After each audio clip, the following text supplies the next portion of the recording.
तो नमस्कार मेरे सभी किसान भाइयों को, और मैं निकुंज राठी आपके अपने यूट्यूब चैनल किसान चेतना यूट्यूब चैनल एवं फेसबुक पेज में आपका हार्दिक स्वागत करता हूं।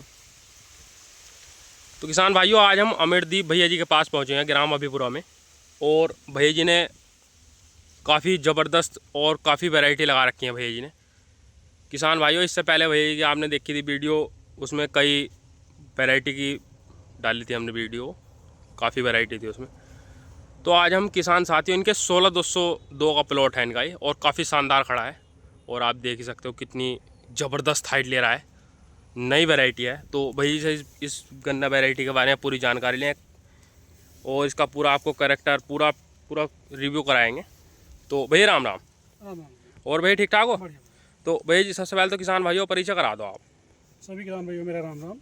मैं अमरदीप देशवाल जी, सन ऑफ श्री महेंद्र सिंह जी, गांव अभिपुरा, जी, तहसील नजीबाबाद, जिला बिजनौर। जी। तो किसान भाइयों, भाई मैं आपसे एक रिक्वेस्ट करना चाहूँगा। भैया जी ने हमारी एक छोटा सा चैनल शुरुआत किया है उत्तम गन्ना किसान के नाम से, और सभी किसान भाइयों से मेरा अनुरोध है, जरूर भैया को सपोर्ट करें और चैनल को सब्सक्राइब जरूर करें। हमारे को करो मत करो, पर भैया का जरूर करिए। नहीं ऐसी कोई भैया, आप लोगों का आशीर्वाद जी है जी, सब। अरे नहीं, भाई एक छोटी सी पहल है, जी जी, बहुत अच्छी बात है भैया, थोड़े से अपने अनुभव किसानों से साझा करने बिल्कुल बिल्कुल। तो बाकी भैया औरों से रूबरू जी कराना। इधर आ जाओ आप। तो ये बताओ भैया जी, ये वैरायटी कौन सी? पहले तो ये है COS 16,202। CS 16,202, नहीं, कोलक 16,202 कोलक 16,202, लखनऊ वैरायटी। लखनऊ की वैरायटी। तो भैया जी काफ़ी ज़बरदस्त हाइट ले रहा है। ठीक है। तो कब बुआई करी थी भैया इसकी? ये मार्च की बुआई। मार्च की बुआई। तो ये जैसा भैया आपने बुआई करी मार्च में, तो सिंगल बड लगाई होगी? हाँ, ये सिंगल की बुआई। सिंगल बड। तो थोड़ा सा इसका प्रबंधन के बारे में बताओ भैया जी, आपने कैसे कैसे इसकी शुरुआत करी, कैसा कैसा लगाई आप? प्रबंधन तो देखो, मेन चीज़ तो है आज की तारीख में सबसे बड़ी समस्या ये आ रही है कि किसान ध्यान दे रहा है कि ज़मीन पर कभी ध्यान नहीं दे रहा। जी जी, ये बात है। मेन चीज़ है ज़मीन पर ध्यान दोगे तभी फसल बढ़िया होगी। जी जी, तो सब मेरा मेन पर्पज रहता है कि ज़मीन को सुधारना। ज़मीन को सुधारना। जी, ज़मीन सुधारने में जितना बढ़िया ज़्यादा काम करोगे आप, उतनी पैदावार अच्छी, उतनी पैदावार बढ़िया होगी। क्योंकि मेन रोग आने का दुनिया भर के जो कारण हो रहे हैं वो फसल पे आप दवाई लगा रहे हैं, ज़मीन पर जी ध्यान जी नहीं दे जी, रहे। एक तो मेन सबसे बड़ा है ट्राइकोडर्मा का इस्तेमाल।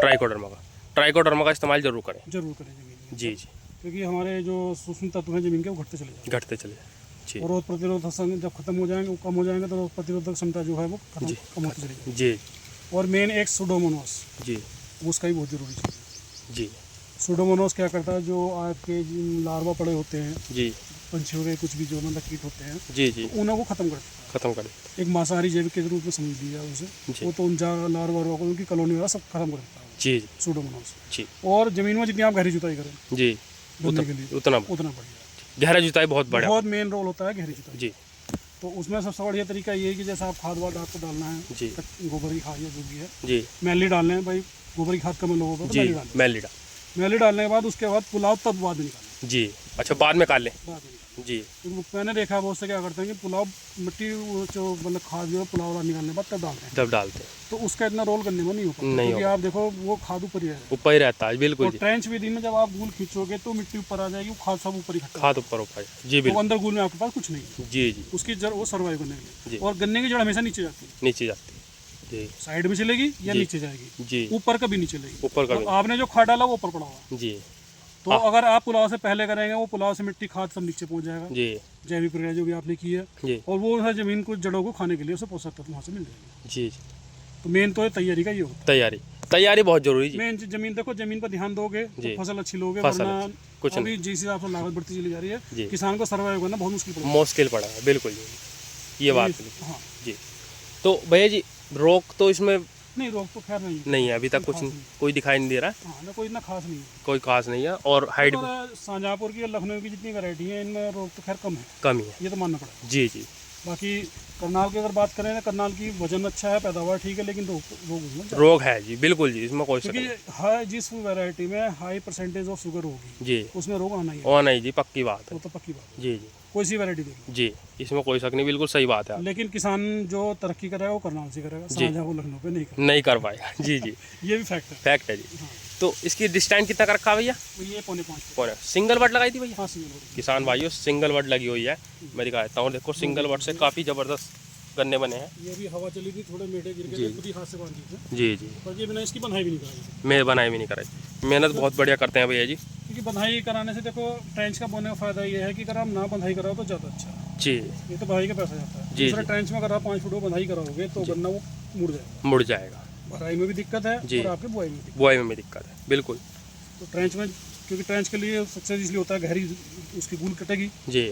और मिट्टी भी ऊपर से मिट्टी चढ़ जाएगी तो कई फुट वो नीचे दब जाएगा, तो वो गन्ना गिरने के चांसेस बहुत कम हो जाते कम हो जाता है, जी जी। हैं। साझा वो लखनऊ वैरायटी तो गिरती बहुत कम है। जी हाँ, जी हाँ, ये बात है।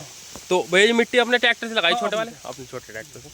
तो तो देखो इसकी दूरी तो आप अपने ट्रैक्टर के हिसाब से कर सकते हैं। हाँ, कम बढ़ती करवा सकते वो हो। जैसा आपका ट्रैक्टर है उसी हिसाब से। जी जी, उसी हिसाब से कर सकते हैं। हाँ, तो मेरा जो मेरे पास ट्रैक्टर है वो मेरा 5.5 फुट में पौने चलता है, चल जाता। नीचे नहीं चला। जी जी। कौन सा भैया? कुबोटल? कुबोटा 27 है। कुबोटल 27 लाए हैं भैया जी एक्टिवा, 27 HP में। हाँ, पहले मेरे पास सोनाली का था, 7 साल का था मैंने, जी, तो थोड़ी सी इसमें दिक्कत भी थी, पर लेकिन ये कि जो देखो ट्रैक्टर वो बढ़िया टाइम पे मिल जाए, बिल्कुल जी, सही बात है, बिल्कुल नहीं तो अच्छा है बुरा है तो सब में है। बिल्कुल जी, इसमें कोई बात नहीं, इसमें कोई शक नहीं है। ये तो अपना हर किसी अपना एक्सपीरियंस है, वो जिस पर जोन से आ जाता है वो उसी बढ़ाई करता है, जी जी ऐसा कुछ नहीं है। जी।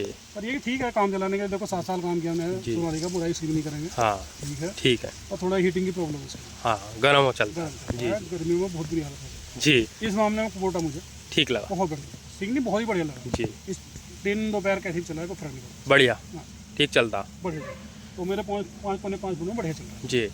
तो भैया जी इसका खाद का प्रबंधन थोड़ा बहुत? खाद का नॉर्मल डोज है, नॉर्मल डोज जो किसान भाई आज के टाइम में सब लगाते हैं सब ज़्यादातर। लगाते हैं। दूसरी बात एक चीज़ आप ध्यान रखिए, जी जो डाया DAP आप डालते हैं जी उसको आप डायरेक्ट ना डालें। जी। अच्छा, या तो 15 दिन पहले आप गोबर की खाद ले लें, जी। पूरी के पास जो भुरभुरी खाद होती है जी उसे जी ले लें, जी या मैली ले लो आप, जी या कंपोज आते हैं जैविक वो ले लो, जी। उसमें आप 15 दिन पहले उसे मिलाकर रख दो DAP को। DAP, आप 2 धड़ी बीघे का डाल रहे मत डालो, हाँ एक सही, धड़ी का डालो, एक दड़ी का डाल लो उसमें मिला के उसमें। मिला के, क्योंकि उसमें गोबर की खाद में आप उसे मिलाकर रखे तो उसके जो सेल्स हैं वो टूट जाएंगे टूट जाएंगे, बिल्कुल। और वो 100% जमीन को पौधों से लेगा, पौधा, वरना 50% लेता है, 50% वो पत्थर ही बन जाता है पड़ा हुआ। हाँ बिल्कुल सही बात है जी, सही बात। और 1% आप ये नहीं कर पा रहे हो, जी। क्योंकि किसान हेडक से बचता है आज की तारीख में, हाँ, बहुत जल्दी एकदम उससे जल्दी हो जाती है पीछा छुटा पीछे छुड़ाना। बिल्कुल जी। तो उसके साथ DAP के साथ ह्यूमिक एसिड जरूर है। हीमोक एसिड जोड़ना है, ये 1 किलो एकड़ कम से कम में आप कम उसकी से लें। जी। कोई सी कंपनी का भी ले लो वो, कोई भी ले लो आप, A to देखो Z। मैं किसी कंपनी के हाँ, वो नहीं करता, प्रचार नहीं कर रहे। जी सीधी सी बात है। देखो मैं अपना वो बता रहा हूँ, मैं क्या करता हूँ, ऑनलाइन मंगाता हूँ जी 25 किलो का बैग। जी ऑनलाइन आप इंडिया मार्ट पे जाओ, सर्च कर लो, जी कंपनी का आपको खुद तोड़वाने शुरू हो जाएंगे, जी। वो आपको 100-125 रुपये किलो पड़ जाएगा, हाँ, और मार्केट में वही 400-450। 400, बिल्कुल जी, इसमें कोई शक नहीं। तो क्यों बिना एवेस्ट पैसा दें, Avast। सब चाइना से इम्पोर्ट हो रहा है, इंडिया में कुछ नहीं बन रहा, जी तो मेड इन चाइना होता है सारा, जी। भाई ये नहीं अपने लेवल का पैसा ले रही है। बिल्कुल बिल्कुल सही बात। तो लूटने से बचे, डायरेक्ट कंपनी से लो, जी, इस जी। तरह से। या बहुत सी वेबसाइट चल रही है, किसी जी। भी वेबसाइट पर आप जाओ, जी जी 25 किलो का बैग आ जाएगा आपको बिल्कुल। शेड में, और आपकी होम डिलीवरी दे देते हैं। ज़्यादा से ज़्यादा मैक्सिमम पड़ेगा आपको 150 रुपये केजी, 150 रुपये विद ट्रांसपोर्ट। जी। वैसे है लेंगे 400, यहाँ चार्ज, 400 बिल्कुल। और वो आपको ऐसा लगेगा जैसे घर का हो। घर का हो, बिल्कुल। वो आपको 1 किलो की जरूरत है, आप 1.5 किलो लो। जी जी, उसमें मिलावट नहीं, वो तो कंपनी से आ रहा है। सब वही आ रहा है, देखो मेड इन चाइना सारा कुछ, जी जी बिल्कुल सही बात। इंडिया का कुछ नहीं है। जी फर्टिलाइजर जितने भी सब चाइना से इम्पोर्ट हो रहे हैं आज की तारीख में, 94-95% इम्पोर्ट होता हाँ है। बिल्कुल, इंडिया के पास कुछ नहीं है, कुछ नहीं। कहने को तो कोई कुछ भी कहता है, जी जी। फर्टिलाइजर सब उधर सब बाहर तो से वही सब बाहर से आ रहे बाहर से आता है, सब इंडिया में कुछ नहीं है। हैं। जी जी अब ये क्या मेक इन इंडिया फलाना ढेमा कुछ नहीं है, जी। इंडिया के पास अपना कुछ नहीं है, बिल्कुल। हकीकत तो ये है। तो भैया जी थोड़ा सा मैंने पहले भी कहा वीडियो में, थोड़ा सा इसका रिव्यू कराओ वैरायटी का थोड़ा सा जरा, अच्छा रिव्यू क्या कैसा कैरेक्टर है इसका थोड़ा सा? कैरेक्टर तो देखो इसमें वैसे तो ऐसा कुछ नहीं, देखो लगभग कैरेक्टर सभी है इसमें। तो एक वही पहचान है कि आँख 2 या 3 5 2-3 आँख होती है, जी और वो ढूंढनी पड़ेंगी मुझे। ढूंढ लो, कोई बात नहीं, आराम से। तो ये किसान साथियों देख लीजिएगा इसमें, देखो ये 2 आँख हो गई इधर, जी और इधर आएगी, देख लीजिएगा ये देखो 4 आँख हो गई, 3-4 आँख हो जाएंगी तो इधर साइड में, अगर साफ से दिख रही है आपको। जी तो जी ये करेक्टर मेन तो इसका करेक्टर आपको बताओ। जी थोड़ा सा पत्ता इसका आप देख लीजिएगा ना, इसके पत्ते ना हल्के हल्के ऐसे होते हैं, छिद्री टाइप से होते हैं। अच्छा अच्छा, हाँ जी ये देखो, जैसे किसी ने चूस लिया हो, रस चूस ये लिया रही है देखो। हो। हाँ जैसे ये ना, जैसे किसी ने रस चूस लिया हो, जी, रस चूसा कीट के होते हैं, जी जी इस तरह की पहचान है। जी बाकी तो नॉर्मल ही है, देखो Normal। गन्ने में तो आप अच्छे धुरंधर फील हो रहे हैं, बिल्कुल बिल्कुल सही बात है जी, बिल्कुल उसको कुछ भी भेड़ देते हैं। जी। तो किसान भाइयों, भाई जी ने इतनी शानदार जानकारी दी, बहुत बहुत धन्यवाद। अच्छा भाई, राम राम। हाँ। तो किसान भाइयों ये थी आज की वीडियो, आशा करता हूँ वीडियो जरूर पसंद आई होगी आपको। अगर पसंद आई तो लाइक कमेंट शेयर जरूर करें। अगर आप चैनल पहली बार आए तो चैनल को सब्सक्राइब जरूर करें। सभी किसान भाइयों को मेरा नमस्कार, राम राम, धन्यवाद, जय जवान जय किसान।